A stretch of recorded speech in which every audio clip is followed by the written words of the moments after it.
तू साथ न दे मेरा चलना मुझे आता है, हर आग से वाकिफ हूँ जलना मुझे आता है। हेलो प्यारे साथियों, आप सभी को स्वागत है आपके अपने चैनल लेना क्लासेस में। दोस्तों मैं हूँ नीतीश कुमार चंद्रवंशी। हम सब यहाँ पर दोस्तों लेकर आए क्लास 10th के बच्चों के लिए दोस्तों मंजिल बैच। ठीक है, जैसा आपने देखे होंगे कि हम सब अभी तक क्लास 10th के बच्चों के लिए दोस्तों जो एग्जाम 26 में बच्चे देंगे उनके लिए दोस्तों पूरा वीडियो मंजिल बैच के तहत दे रहे हैं। और हम सब अभी तक केमिस्ट्री का फर्स्ट चैप्टर दोस्तों पढ़ा चुके हैं, रासायनिक अभिक्रियाएं एवं समीकरण के बारे में।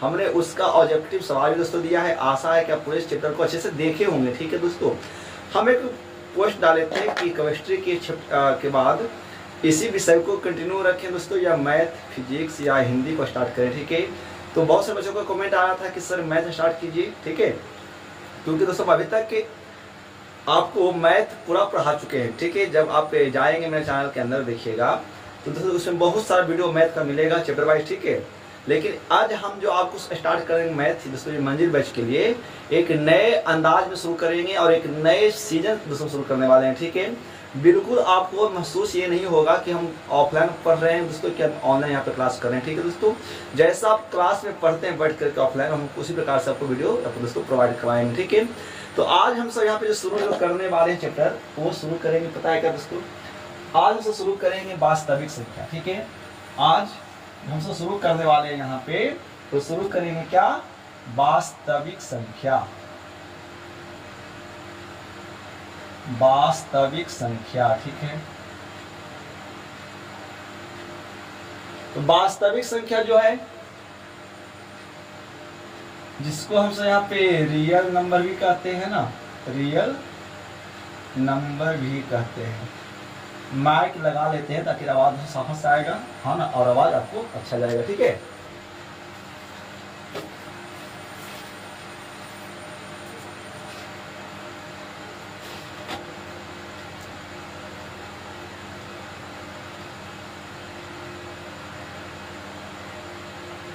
अब आपका आवाज साफ आ जा रहा है ना। ठीक है दोस्तों, तो माइक लगा लिए ताकि अब आप आवाज जो है वो आपको बिल्कुल एकदम साफ आ जाने वाला है। तो हम सब यहाँ पे क्या पढ़ने वाले हैं, तो पहला जो पढ़ेंगे दोस्तों वास्तविक संख्या। ठीक है, वास्तविक संख्या में हमें 1.1 से लेकर के 1.4 तक पढ़ेंगे। ठीक है, यानी वास्तविक संख्या के अंतर्गत दोस्तों से यहाँ पे कुल 4 पाठ को पढ़ने वाले हैं। और जब हम 4 पाठ पढ़ लेंगे ना तो दोस्तों यहाँ से 10 नंबर का सवाल हमसे पूछेगा एग्जाम में। ठीक है ना, यानी 1.1 से हम 1.4 पढ़ेंगे तो पूरे 10 नंबर का सवाल जैसे आपको बोर्ड में आता है और बनेगा भी। तो वास्तविक संख्या का जो चैप्टर 1.1 है प्रश्नावली, तो शुरू करने से पहले हम ये जानते हैं सबसे पहले कि वास्तविक संख्या क्या होता है। ठीक है, वास्तविक संख्या को जानने के लिए हम सबको इसका ना संख्या पद्धति दोस्तों नंबर सिस्टम के बारे में पढ़ना होगा, मतलब संख्या परिवार के बारे में पढ़ना होगा। जैसा हम सबका एक परिवार होता है ना, उसी प्रकार से क्या होता है, क्या दोस्तों संख्या का एक परिवार होता है। ठीक है, तो हम सबसे पहले वास्तविक संख्या को समझेंगे इससे पहले कि हम पूरे वास्तविक संख्या के परिवार को समझते हैं, जिसे हम सब नंबर सिस्टम या संख्या पद्धति दोस्तों या संख्या परिवार कहते हैं। ठीक है, तो आइए दोस्तों वीडियो का बने रहना है। हम आज एक ही वीडियो में पूरा संख्या परिवार आपको पढ़ा देंगे और इसके बाद हम सब प्रश्नावली 1.1 शुरू करेंगे दोस्तों चैप्टर वाइज। ठीक है, अब मैथ आपको तो मिलेगा, मैथ के साथ साथ दोस्तों यहाँ पे है ना क्लास 12 के बच्चों के लिए हिंदी और दोस्तों बायो का भी सवाल आपको मिलता रहेगा। ठीक है दोस्तों, आशा करते हैं कि आप अच्छे से पढ़ेंगे। माँ को ये मंजिल बैच दे रहे हैं। ठीक है ना, कहता है ना दोस्तों, वो कहावत है ना कि बादलों को तरह उड़ना है ना, बादलों को तरह उड़ना है दोस्तों, तो हम सबको पागलों की तरह पढ़ना होगा। यानी हम सबको बादल की तरह उड़ान भरना है, तो हम सभी को पागल की तरह दोस्तों पढ़ना पड़ेगा, तब जाकर के मंजिल हम सबको प्राप्त होगा। ठीक है, तो ये हम आपको मंजिल बैच ही दे रहे हैं। जितने भी मेरे प्यारे साथी से जुड़ेंगे एक बार दोस्तों लाइक जरूर करेंगे ताकि उनको हम अच्छे से पढ़ा पाए। और दोस्तों कहावत है, ठीक है, कि किसी के है ना मतलब कि किसी के दोस्तों भावना के साथ है और किसी के है ना मतलब नहीं रहना है, केवल तो अपने सपना कुरान भरना है। ठीक है, क्योंकि दुनिया में एक याद रखिएगा कि पढ़ाई के सिवा आपका कोई नहीं होने वाला है। ठीक है, पढ़ाई के सिवा दोस्तों कोई नहीं होने वाला, इसलिए पढ़ाई करना है ताकि हम अपने मंजिल को यहाँ पर दोस्तों पा सके। तो आइए वास्तविक संख्या रियल नंबर शुरू करते हैं। तो वास्तविक संख्या को शुरू करने से पहले हम सब यहाँ पर शुरू करेंगे सबसे पहले मूलभूत संख्या। कौन संख्या? मूलभूत संख्या नहीं, इसको हम बोलते हैं, हम इसको मूलभूत अंक बोलते हैं दोस्तों, जिसे हम सब इंग्लिश में फंडामेंटल डिजिट भी कहते हैं। ठीक है, तो सबसे पहले कि गणित में जो है हमें मूलभूत अंक के बारे में पढ़ना है। तो दोस्तों मूलभूत जो अंक है पूरे गणित में वो कितना है? तो पूरा जो मूलभूत अंक है ना वो 10 है। कहाँ से कहाँ तक पता है? 0, 1, 2, 3, 4, 5, 6, 7, 8 और ये 9। ठीक है, ये 0 to 9 जो आप दोस्तों बोर्ड पे अंक देख रहे हैं, हम सब इसे गणित में ना फंडामेंटल डिजिट या मूलभूत अंक कहते हैं। पूरे गणित में केवल 10 ही अंक होता है। ठीक है ना, पूरे गणित में केवल 10 ही अंक होते हैं। अब बोलेंगे सर कि 9 के बाद क्या होता है? तो 9 के बाद जो 10 आता है ना वो संख्या है, वो अंक नहीं है। ठीक है, बट पूरे गणित में 0 to 9 जो है 10 फंडामेंटल डिजिट होते हैं, मूलभूत अंक होते हैं। अब इसी से संख्या का निर्माण होगा दोस्तों। ठीक है, अब इसी से क्या होगा? अब इसी से संख्या का निर्माण होगा। जैसे हमको 10 लिखना है दोस्तों, 10 लिखने से क्या करना होगा? पहले 1 को लेंगे और फिर लेंगे 0 को, तो कितना बन जाएगा? ये 10 हो जाएगा। तो ये एक संख्या है, ना कि क्या है? एक अंक है। बात समझ में आ रहा है कि संख्या और अंक में दोस्तों क्या फर्क होता है? हम सब किसको संख्या कहेंगे और किसको अंक कहेंगे? तो जो 0 to 9 है ये हमारा मूलभूत अंक है, और जब संख्या की आप बात करेंगे तो मूलभूत अंकों से मिलकर के है ना जो निर्माण होता है वो हमारा संख्या है। और इसे दोस्तों हम सब यहाँ पे व्युत्पन्न संख्या कहते हैं। हम सब इसे क्या कहते हैं? व्युत्पन्न संख्या कहते हैं। व्युत्पन्न का मतलब दोस्तों क्या होता है? तो व्युत्पन्न का मतलब होता है किसी से मिलकर के उत्पन्न होना। ठीक है, यानी 10 का निर्माण कैसे हुआ होगा? तो 10 का निर्माण बिल्कुल 1 और 0 से हुआ होगा। तो ये कहीं ना फंडामेंटल डिजिट से ही बना हुआ है। बात समझ में दोस्तों आ रहा है क्या? कि 9 के बाद जितने भी आप संख्या देखते हैं वो अंक नहीं है दोस्तों, वो एक संख्या है। ठीक है, जो मूलभूत अंक से ही मिलकर के बना हुआ है। कोई दिक्कत है? चलिए, ये हो गया। तो अब व्युत्पन्न संख्या की शुरुआत कहाँ से? दोस्तों संख्या की शुरुआत तो हमेशा 10 से होगा, और वो कहाँ तक जाएगा? वो दोस्तों अनंत तक जाएगा, इनफिनाइट तक जाएगा। ठीक है, यानी संख्या का कोई अंत नहीं होता है। लेकिन हाँ इतना याद रखिएगा कि संख्या की शुरुआत हमेशा 10 से होती है, और 0 to 9 है वो फंडामेंटल है। लेकिन जब हम इसे 0 से शुरू करेंगे, है ना, जब हम इसको काउंटिंग 0 से शुरू करेंगे या काउंटिंग हम सब 1 से करेंगे दोस्तों, तो वो एक अलग परिवार के रूप में आता है। हम सब अभी उसका बारी बारी से दोस्तों बातें करने वाले हैं। तो ये आप इतना समझिए कि पहले मूलभूत अंक क्या होता है और व्युत्पन्न संख्या क्या होता है। कोई दिक्कत है इतना तक? नहीं ना दोस्तों? तो आपको अच्छे से वीडियो के अंदर देखना है बन करके। ठीक है दोस्तों, मैं पूरा मंजिल 10th के बच्चों के दोस्तों दे रहे हैं। ठीक है, आप उम्मीद है कि आप सीखेंगे। मैथ्स दोस्तों सीखना है। ठीक है, मैथ्स सीखेंगे ना तो जाकर के मैथ में रुचि हम सबको आएगा और पढ़ने में अच्छा भी लगेगा। ठीक है, इसलिए आप सबको मैथ सीखना है। और हम आपको यहाँ पर जो वास्तविक जो संख्या स्टार्ट किए हैं, रियल नंबर, ये बहुत एक फंडामेंटल हम दोस्तों यहाँ पे ये ठीक है बैच ये आपको वीडियो दे रहे हैं। चलिए, तो ये हो गया। तो हमको यहाँ तक तो समझ में आया कि संख्या और अंक में क्या फर्क है। ठीक है दोस्तों, तो अब क्या है? तो अब संख्या परिवार का जो पहला भाग होता है वो पहला हमारा दोस्तों पूर्ण है ना, जो पहला जो संख्या परिवार का जो पहला सदस्य है वो है पराकीर्त संख्या। वो क्या है दोस्तों? पराकीर्त संख्या, जिसे हम सब नेचुरल नंबर भी कहते हैं। प्राकृत संख्या मतलब हम सब दोस्तों नेचुरल नंबर भी कहते हैं। तो अब है कि प्राकृत संख्या किसे कहते हैं, है ना? प्राकृत संख्या किसे कहते हैं? तो हम अभी आपको एक बात बताएं क्या कि 0 to 9 के बाद बात करेंगे तो एक फंडामेंटल डिजिट है। ठीक है, जब हम 0 से काउंटिंग करेंगे और अनंत तक जाएंगे तो वो एक संख्या के तहत आएगा। लेकिन संख्या का निर्माण कहाँ से दोस्तों? तो संख्या का निर्माण हमारा बिल्कुल 10 से होता है। ठीक है, यानी 1 0 जो 10 है वो एक व्युत्पन्न संख्या है जो मूलभूत अंक से मिलकर के बना हुआ है।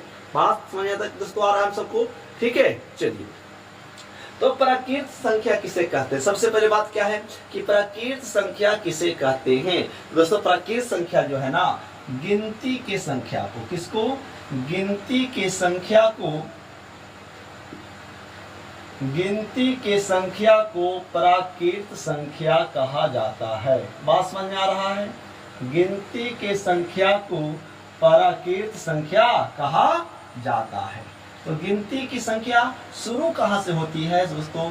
शुरू 1 से होती है, 2 3 4 5, कहाँ तक? इनफिनाइट तक दोस्तों, अनंत तक। अब कहेंगे कि सर हम सब तो सर बचपन में यहाँ पे सर जो संख्या जो सीखते थे, है ना, वो हम सब केवल संख्या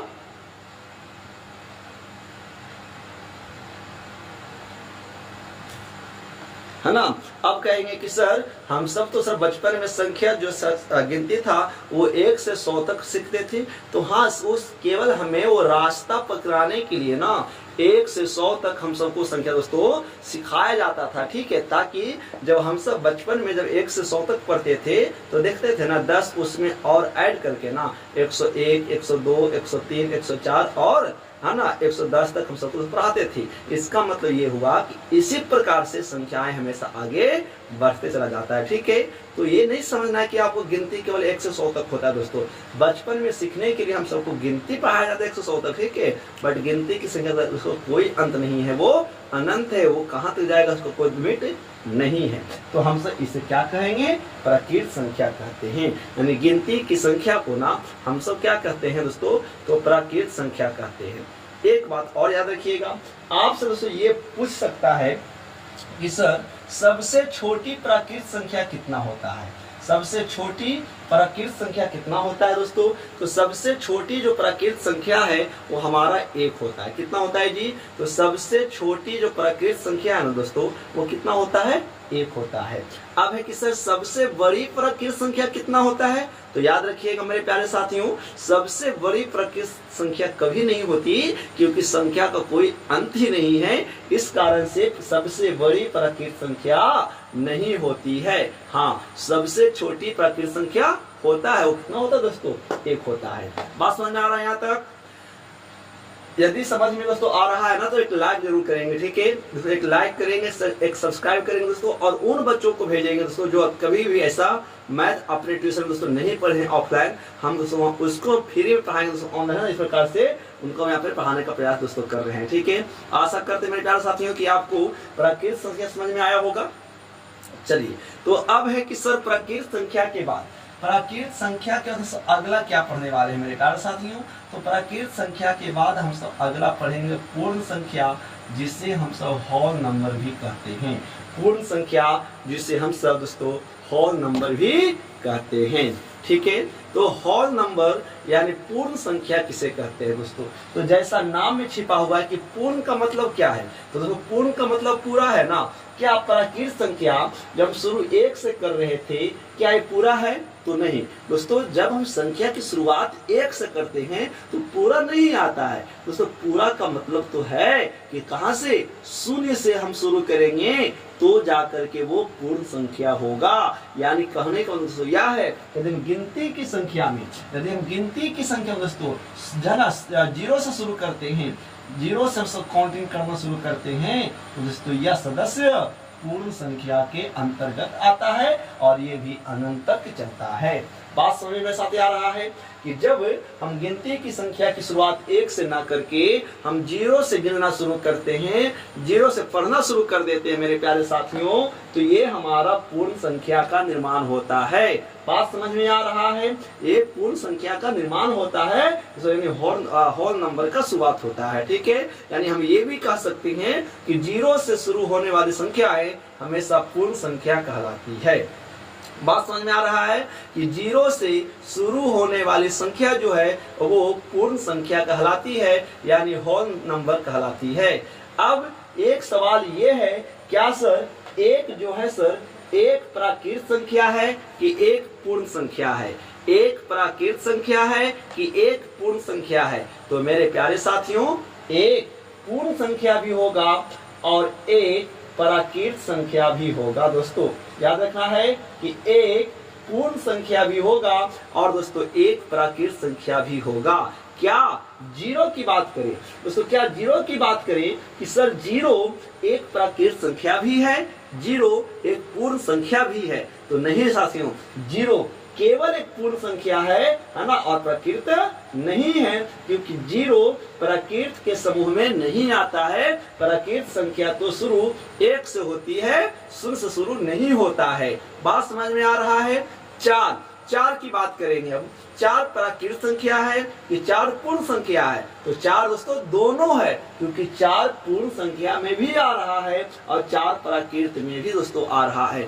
जैसे जैसे हम ऊपर से नीचे की ओर बढ़ेंगे ना, दोस्तों संख्या का परिवार बढ़ते जाता है, यानी ठीक है, यानी उसके वो अंदर दोस्तों समाहित होता जाएगा। जैसे जो प्राकृत था वो सब के सब दोस्तों कहाँ आ रहा है, तो वो सब के सब पूर्ण में आ रहा है। बात समझ में आ रहा है। यानी जितने भी प्राकृत के सदस्य हैं वो सब पूर्ण के भी सदस्य हैं, लेकिन सब जो पूर्ण का सदस्य है वो प्राकृत का सदस्य हो भी सकता है और प्राकृत का सदस्य नहीं भी हो सकता है। जैसे जो जीरो है दोस्तों वो पूर्ण तो है बट प्राकृत नहीं है, क्योंकि वो प्राकृत का सदस्य नहीं है। यदि हम बात 3 का करें साथी, ठीक है, यदि हम बात 3 का करें तो 3 जो संख्या है वो प्राकृतिक का भी सदस्य है और पूर्ण का भी सदस्य है। बात समझ तक आ रहा है, ठीक है, कि कौन पूर्ण में आएगा कौन प्राकृत में आएगा, ठीक है, तो ये आपको यहाँ पे समझना है दोस्तों। ये आपको बिल्कुल हम मंजिल बच दे रहे हैं ताकि आप अच्छे से मैथ को सीखें और दोस्तों मैथ में अच्छा नंबर लाएं, क्योंकि ये सब जो विषय मैथ जो विषय है ना, ये हमारा ग्रेस मार्क लाता है। यदि मैथ में हम 90+ लाते हैं, 80+ लाते हैं, तो हमारा रिजल्ट दोस्तों है ना 80% के पार जा सकता है। इसलिए मैथ को हम सबको अच्छे से पढ़ना है, सीख करके पढ़ना है, ताकि दोस्तों समझ में आए और मैथ में बोरिंग दोस्तों ना लगे, ठीक है। यदि ये वीडियो मेरे कोचिंग के बच्चे भी देख रहे होंगे दोस्तों, ठीक है, तो वो अच्छे से समझेंगे, ठीक है। तो ये प्राकृत संख्या की बात हो गया, ये पूर्ण संख्या की बात हो गई, ठीक है। तो बात समझ में आया कि कौन सी संख्या प्राकृत के अंदर आएगा और कौन सा संख्या दोस्तों पूर्ण के अंदर आएगा, ठीक है। चलिए, पूर्ण के बाद हम सब जो आगे की संख्या पढ़ने वाले हैं मेरे प्यारे साथियों, वो पढ़ने वाले हैं पूर्णांक संख्या के बारे में, ठीक है। हम सब जो अगला जो संख्या पढ़ेंगे वो पूर्णांक संख्या दोस्तों पढ़ेंगे। क्या पढ़ेंगे? पूर्णांक संख्या, जिसे हम सब इंग्लिश में दोस्तों इंटीजर्स नंबर भी कहते हैं। बात समझ में आ रहा है। प्राकृत संख्या को हम सब क्या कहते हैं? तो कहते हैं इसको नेचुरल नंबर, इसे कहते हैं होल नंबर, और जो दोस्तों जो अभी पढ़ने वाले तीसरा पूर्णांक संख्या, हम सब उसे इंटीजर्स नंबर भी कहते हैं। अब समझिए कि अभी प्राकृत का परिवार बड़ा था कि पूर्ण का परिवार बड़ा था? तो पूर्ण का परिवार बड़ा है किससे? प्राकृत से। अब जो पूर्णांक है, इंटीजर्स नंबर है, वो पूर्णांक संख्या का परिवार ये दोनों से बड़ा होगा, है ना। पूर्णांक संख्या का परिवार दोस्तों जो है वो प्राकृत और पूर्ण से भी बड़ा होगा। यानी हम ये कह सकते हैं कि पूर्णांक के अंदर प्राकृत संख्या और पूर्ण संख्या दोस्तों दोनों समाहित हो सकता है। इसके अलावा वो संख्या भी आज आएंगे जो न तो पूर्ण में आया था और न ही प्राकृत में दोस्तों आया था, ठीक है। याद कीजिए, जब आप सवाल बनाते होंगे या कभी भी आप बात करते हैं क्या कि हमें लॉस हो गया है ना, हमारे बिजनेस में हमको इतना घाटा दोस्तों लग गया है, तो घाटा का मतलब यही तो हुआ ना कि जितना आप खर्च किए, जितना आपका आशा था आने का दोस्तों, जितना खर्च किए वो खर्च भी आपको वापस नहीं लौट पाया, उससे कम लौटा है। तो दोस्तों कम लौटने का मतलब यही है कि संख्या हमारा कहीं ना कहीं दोस्तों माइनस में है, संख्या हमारा वो माइनस में है दोस्तों, तब तो हानि होती है ना भाई। जैसे हम 10 रुपए का व्यापार किए, हमें उम्मीद था कि हम 10 से 20 रुपए कमाएंगे, लेकिन ये हमारा उम्मीद दोस्तों और कम हो गया कि खर्च किए तो 10 रुपया, लेकिन हमें 8 रुपया ही हासिल दोस्तों हो पाया है। यानी हमारा जो मूलधन से है उससे भी हमें दोस्तों लॉस है। तो कितना लॉस है भाई? तुम 10 रुपया दोस्तों खर्च किए, हमें 8 रुपया प्राप्त हुआ, यानी हमें -2 रुपए का लॉस हुआ है। याद कीजिए, जब आप गणित बनाते होंगे तो कहीं ना कहीं इस प्रकार की माइनस संख्या को देखते होंगे दोस्तों, ठीक है। तो पूर्णांक का मतलब यही ना होता है कि जो संख्या प्राकृत है, जो संख्या पूर्ण है, वो तो आएगा ही आएगा, उसके अलावा दोस्तों माइनस वाला भी संख्या कहीं ना कहीं आएगा। बात समझ में आ रहा है? तो पूर्णांक का मतलब दोस्तों क्या है, आइए हम थोड़ी सी बात करते हैं। पूर्णांक संख्या को समझने से पहले हमें नंबर लाइन यानी हमें संख्या रेखा को समझना होगा। बात समझ में आ रहा है कि हमें पूर्णांक संख्या को समझने से पहले दोस्तों कहीं ना कहीं हमें संख्या रेखा यानी नंबर लाइन को समझना होगा, ठीक है। तो यह नंबर लाइन क्या होता है याद कीजिए, है ना। हम बीच में क्या देते हैं दोस्तों, बीच में हम 0 का प्रयोग करते हैं। 0 से दाएं की ओर जब हम बढ़ेंगे तो सारी संख्याएं प्लस में होगी, और जब 0 से दोस्तों बाएं की ओर बढ़ेंगे तो सारी संख्याएं हमारा माइनस में होता है। अब हम जब 0 से दाएं की ओर बढ़ते हैं तो 0 के बाद कितना आएगा, 1 आएगा। 1 के बाद कितना आएगा, 2 आएगा। 2 के बाद कितना आएगा, 3 दोस्तों आएगा। इसी प्रकार से सभी संख्या दोस्तों ये प्लस में हमेशा मौजूद होती है, और ये भी अनंत तक दोस्तों चलता है। जब हम 0 से बाएं की ओर आएंगे तो ये सब संख्या दोस्तों माइनस के अंतर्गत आता है। 0 से छोटा -1 होगा, -1 से छोटा दोस्तों -2 होगा, -2 से छोटा -3 होगा, और ये सभी संख्याएं माइनस अनंत तक हमेशा चलती रहेगी। अब देखिए ये पूरे संख्या के जो इतने भी हम संख्या रेखा पर दोस्तों जो भी संख्याएं लिखे हैं कि 0 से दाएं की ओर सब संख्या प्लस में, ठीक है। 0 से दाएं की ओर जो लिखे हैं 0, 1, 2 दोस्तों ये 3, ये सबके सब क्या चीज में है, ये प्लस के अंतर्गत है, ठीक है। यानी 0 से दाएं की ओर की संख्या को हम सब बोलते हैं धनात्मक संख्या। क्या बोलते हैं दोस्तों, धनात्मक संख्या। और 0 से बाएं की ओर जब सब आएंगे इसको तो बोलेंगे ऋणात्मक संख्या, ऋणात्मक संख्या, ठीक है दोस्तों। तो यानी इसको बोलते हैं नेगेटिव नंबर, इसको बोलते हैं पॉजिटिव नंबर, ठीक है। तो ऋणात्मक संख्या और धनात्मक संख्या और शून्य संख्याओं के समूह को क्या बोलते हैं, हम सब पूर्णांक संख्या बोलते हैं। बात समझ में आ रहा है कि ऋणात्मक संख्या, धनात्मक संख्या और शून्य के समूह को क्या कहते हैं, पूर्णांक संख्या कहते हैं। यानी दोस्तों पूर्णांक संख्या के अंदर एक थैला की ले लीजिए, तो इस थैले में संख्या माइनस का भी आएगा, संख्या प्लस का भी आएगा, और इसमें साथ साथ में दोस्तों 0 भी आएगा। बात समझ में आ रहा है कि ये पूर्णांक संख्या क्या होता है। तो दोस्तों है ना नेगेटिव एंड पॉजिटिव एंड है ना शून्य नंबर जो है वो उसका एक ग्रुप जो होगा वो पूर्णांक संख्या होगा। बात समझ में आया कि इंटीजर्स नंबर क्या होते हैं, ठीक है। तो अब एक बात बताइए हमें आप लोग कि पूर्णांक संख्या का परिवार प्राकृत संख्या और पूर्ण संख्या से बड़ा हुआ कि नहीं हुआ। बात समझ में आया कि है ना पूर्णांक संख्या का परिवार दोस्तों प्राकृत और पूर्ण से बड़ा हुआ कि नहीं हुआ। यानी जो संख्या प्राकृत है, जो संख्या पूर्ण है, वो सब के सब पूर्णांक के अंदर समाहित हो रहा है। यानी पूर्ण और प्राकृत से पूर्णांक का दोस्तों परिवार बड़ा है, ठीक है दोस्तों। तो आपको इस प्रकार से संख्या परिवार पढ़ना है, तब जाकर के दोस्तों मजा आने वाला है, ठीक है। याद बताइए तो झूठ नहीं बोलेंगे दोस्तों। आप अपने कोचिंग में वास्तविक संख्या या नंबर परिवार जो पढ़े होंगे तो आप इस प्रकार से नहीं पढ़े होंगे कि कौन किसमें समाहित होता है, किसका परिवार बड़ा होता है, ठीक है। आपको बिल्कुल दोस्तों अच्छे से पढ़ना है ताकि आपको रिजल्ट लाना है। पढ़ाई दोस्तों ये नहीं कि केवल पास करना है, दोस्तों पढ़ाने का मतलब ये है कि हमको सीखना है। पढ़िए ऐसा दोस्तों कि पढ़ा सकें किसी को, हम भी किसी को शिक्षा दोस्तों दान दे सके, ठीक है। आपको ऐसा तैयारी करना है। बात समझ में आ रहा है ना दोस्तों, क्योंकि शिक्षा देने वाला आदमी वो दोस्तों देश का ना दूसरा पिलर होता है, याद रखिएगा। पहला पिलर किसान को मानते हैं दोस्तों, और जो दूसरा पिलर है हमारा शिक्षक ही है, ठीक है।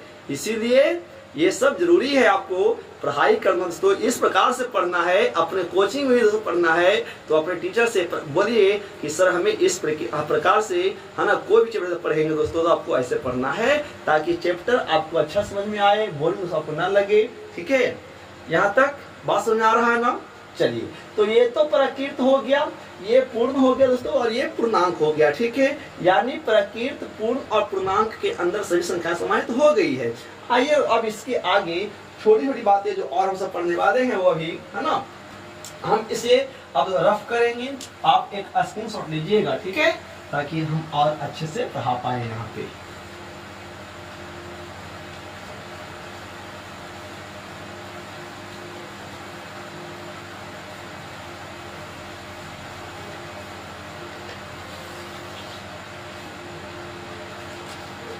अब पूर्ण, प्रकृत और पूर्णांक के बाद हम पढ़ेंगे सम संख्या के बारे में दोस्तों। सम संख्या को इंग्लिश में इवन नंबर भी कहते हैं। सम संख्या को सब क्या कहते हैं जी?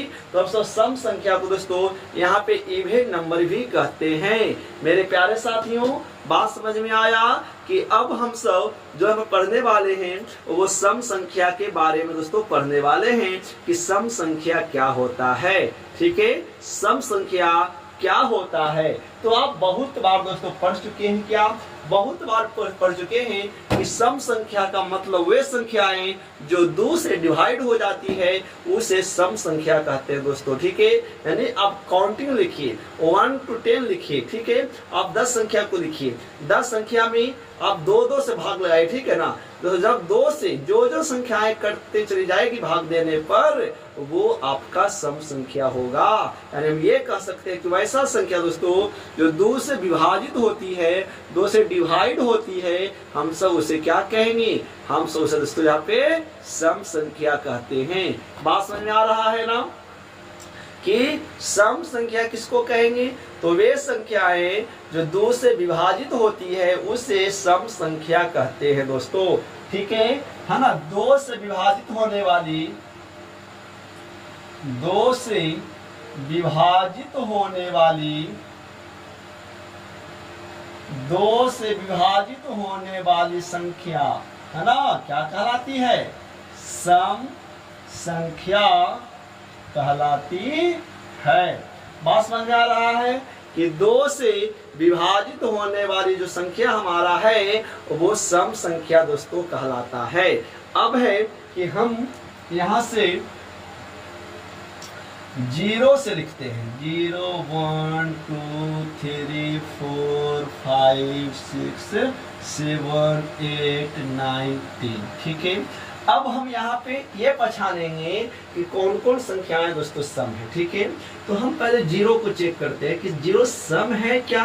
तो हम 2 से क्या करेंगे? भाग लगाएंगे 0 में, कितना बार में कटेगा? 2 में कितना से गुना करें तो 0 आ जाएगा, तो 0 से। ठीक है ना, तो गुना होगा दोस्तों 0 से, तो इस पर 0 होगा, यानी ये कट गया, तो ये हमारा सम संख्या होगा। अब 1 देखते हैं, क्या 1 सम संख्या है? तो दोस्तों भाग लगाएंगे, है ना, ये छोटा हो रहा है, ये बड़ा हो रहा है। आपको यहाँ पे दोस्तों पॉइंट लगा के नहीं काटना है, आपको पूरे राउंड फिगर में काटना है। तो 1 नहीं कटने वाला है, यानी 1 सम संख्या नहीं होगा। अब 2 को देखते हैं, क्या 2 सम संख्या है? तो सम संख्या है या नहीं, हमें ये जांचने के लिए क्या करना होगा? 2 से दोस्तों भाग देना होगा। एक बार में भाग लगाएंगे, कट जाएगा, ये हमारा 2 है जो सम संख्या है। इसी प्रकार से 3 को चेक करेंगे, 3 को चेक करेंगे, क्या 3 सम संख्याएं हैं? तो दोस्तों हम क्या करना है? ऐसे इस प्रकार से लगाएंगे तो 1 बार में दोस्तों लग जाएगा, शेषफल 1 बचेगा। आपको पॉइंट बैठा करके नहीं काटना है, यानी 3 नहीं कटने वाला है, तो 3 हमारा जो है वो सम संख्याएं नहीं है। बात समझ में आ रहा है?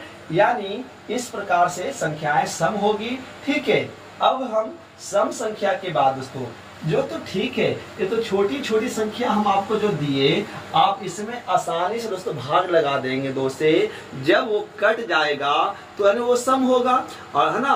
अब है कि सर एक बात बताइए कि कैसे पहचानेंगे? ठीक है ना, तो एक याद रखिए सर, सम संख्या का जो शेषफल होगा ना, जो शेषफल होगा, तो जो रिमाइंडर होगा वो हमेशा शून्य होता है। कितना होता है दोस्तों? वो हमेशा शून्य होता है। यानी सम संख्या का जो रिमाइंडर है, जो शेष फल है ना मेरे प्यारे साथियों, वो शून्य होता है। ठीक है, यानी जिसका रिमाइंडर 2 से जब भाग लगाएंगे, भाग लगाने के बाद दोस्तों बिना पॉइंट उठाए हुए जब भाग प्रक्रिया से आएंगे और उसका रिमाइंडर शून्य हो जाएगा, हम ये कह सकते हैं दोस्तों कि वो संख्या हमारा क्या है? एक सम संख्या है। बात समझ में आ रहा है? हम ये कह सकते हैं कि वो जो संख्या है वो हमारा सम संख्या के अंतर्गत आता है। ठीक है, अब है कि सर हमें बड़ी से बड़ी संख्या दे दे और हमें बिना भाग दिए हुए पता ये करना है क्या वो संख्या सम है। क्या कोई सा तरकीब है मेरे पास कि सर हम संख्या को लाखों में लिख दें, हम संख्या को करोड़ों में लिख दें और संख्या को पलट में बता दें कि वो संख्या सम है या नहीं? तो क्या तकनीक है मेरे पास? तो हाँ साथी, तकनीक है। हम बिना भाग लगाए हुए भी 2 से हम बिना भाग लगाए हुए भी बता सकते हैं कि वो संख्या सम है या नहीं। संख्या सम है या नहीं। कैसे सर? तो बात समझना है दोस्तों, हम सबको सीखना है, मैथ को सीखना है। ठीक है दोस्तों, जिस संख्या का इकाई अंक, जिस संख्या का इकाई अंक दोस्तों यानी यूनिट डिजिट 0 के फॉर्म में हो, वो 2 के फॉर्म में हो, 4 के फॉर्म में हो, 6 के फॉर्म में हो या दोस्तों 8 के फॉर्म में हो, तो वो सभी के सभी संख्याएं हमारा सम होगा। बिना भाग दिए हुए भी चेक कर सकते हैं। बात समझ में आ रहा है मेरे प्यारे साथियों? यदि जिस संख्या का यूनिट डिजिट या तो 0 के रूप में हो, या तो 2 के रूप में हो, या तो 4 के रूप में हो, या तो 6 के रूप में हो, या तो 8 के रूप में हो, तो वो सभी संख्याएं जो है हमारा सम संख्या होगा। कैसे सम संख्या होगा सर? चलिए मान करके हमने लिखा 8578 और हमें बिना भाग दिए हुए ये बताना है कि सर ये संख्या सम है या विषम। तो हम इसको आसानी से यहाँ पे बता सकते हैं। कैसे? 8578 का जो यूनिट नंबर है हमारा कितना दोस्तों? 8 है। और हम अभी आपको क्या बताए कि जिस संख्या का इकाई अंक या तो 0 के रूप में रहेगा, या तो 2 के रूप में रहेगा, या तो 4 के रूप में रहेगा, या तो 6 के रूप में रहेगा, या तो 8 के रूप में रहेगा ना, तो वो संख्या हमारा क्या होगा? सम होगा, यानी वो संख्या हमारा इवन नंबर होगा। तो 8578 का जो यूनिट डिजिट है दोस्तों वो कितना है? 8 है। तो 8 है दोस्तों, बताइए क्या है? ये एक हमारा इवन नंबर है, ये हमारा एक दोस्तों सम संख्या है। बात समझ में आ रहा है कि हम सब किस प्रकार से पकड़ सकते हैं कि वो संख्या सम है या, है ना, सम है या मतलब और क्या होगा? तो हाँ, सम संख्या का एक भाई और होता है जिसे हम सब विषम संख्या दोस्तों, यानी यहाँ पे उसको ऑड नंबर कहते हैं। ठीक है, तो आप इतना एक स्क्रीनशॉट लीजिए। ठीक है,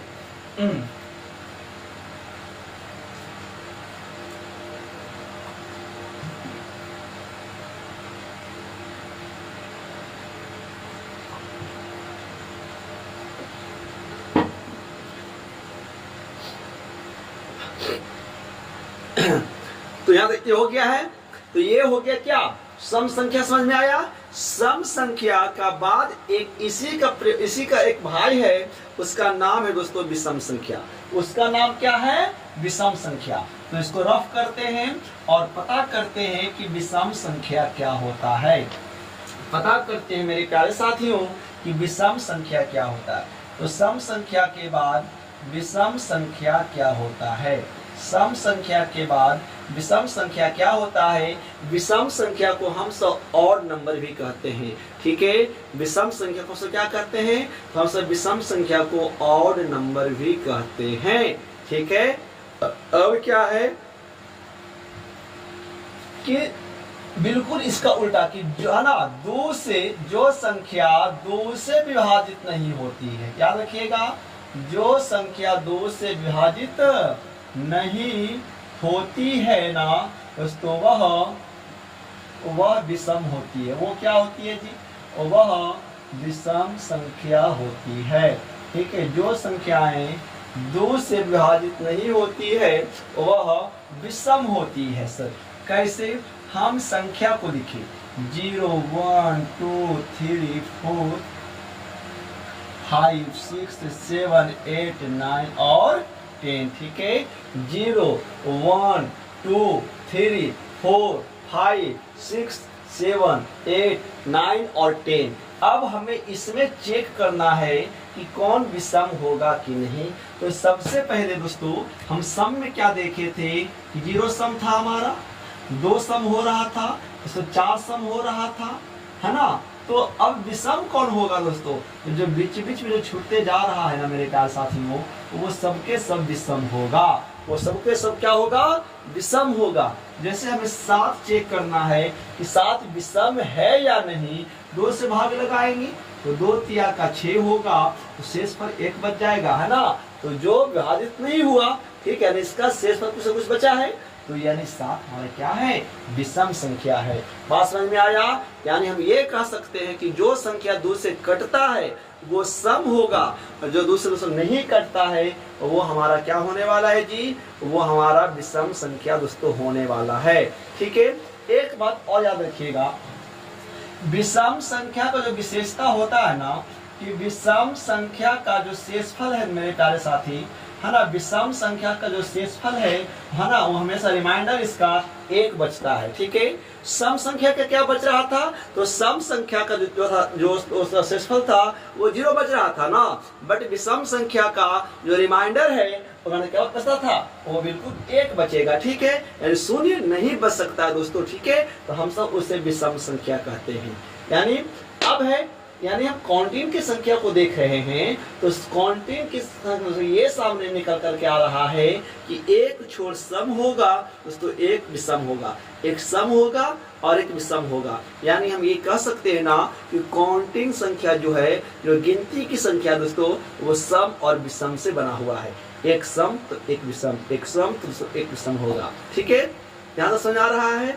अब है कि सर ये तो छोटी छोटी संख्या को समझ रहे हैं कि विषम तो है, बट बड़ी बड़ी संख्या हमें लाख करोड़ में दे देगी और बिना भाग दिए हमारे पास टाइम नहीं रहे, मेरे पास कलम कागज ना रहे, तो क्या हम संख्या को देख करके बता सकते हैं वो संख्या विषम है या नहीं। तो हाँ, सम के भांति ही हम विषम को भी दोस्तों पकड़ सकते हैं कि वो संख्या हमारा जो है विषम है या नहीं। तो कैसे पकड़ेंगे, आइए समझते हैं बात को, है ना। याद रखिएगा कि जिस संख्या का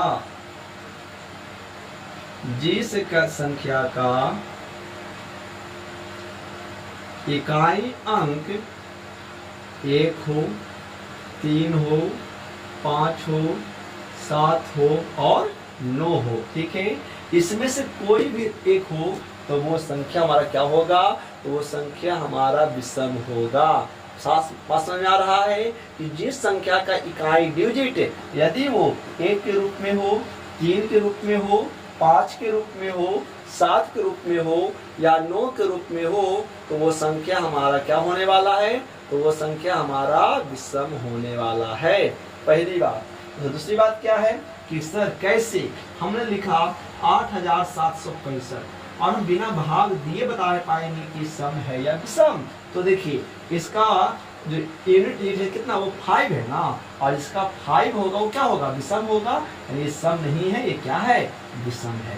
तो आपको इस प्रकार से सम और विषम का पहचान करना है मेरे पास। ठीक है, तो ये था इतना दोस्तों, ये पार्ट 1 दे रहे हैं। ठीक है, क्योंकि वीडियो लंबा हो जाएगा, आप तो बोरिंग हो जाएंगे, हम आपको टाइम लेकर पढ़ा रहे हैं बट अच्छे से आपको। ठीक है, तो ये दोस्तों सब हो गया।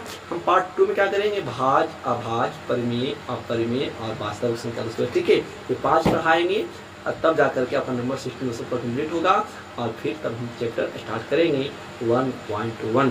ठीक है दोस्तों, आशा करते हैं कि ये चीज आपको मजा दोस्तों आया होगा। तो आप इसी प्रकार से अपना दोस्तों प्यार बनाते रहिएगा और लाइक जरूर करिएगा। ठीक है दोस्तों, तो मिलते हैं अगले वीडियो में, तब तक नमस्कार, जय हिंद, वंदे मातरम दोस्तों, जय हिंद।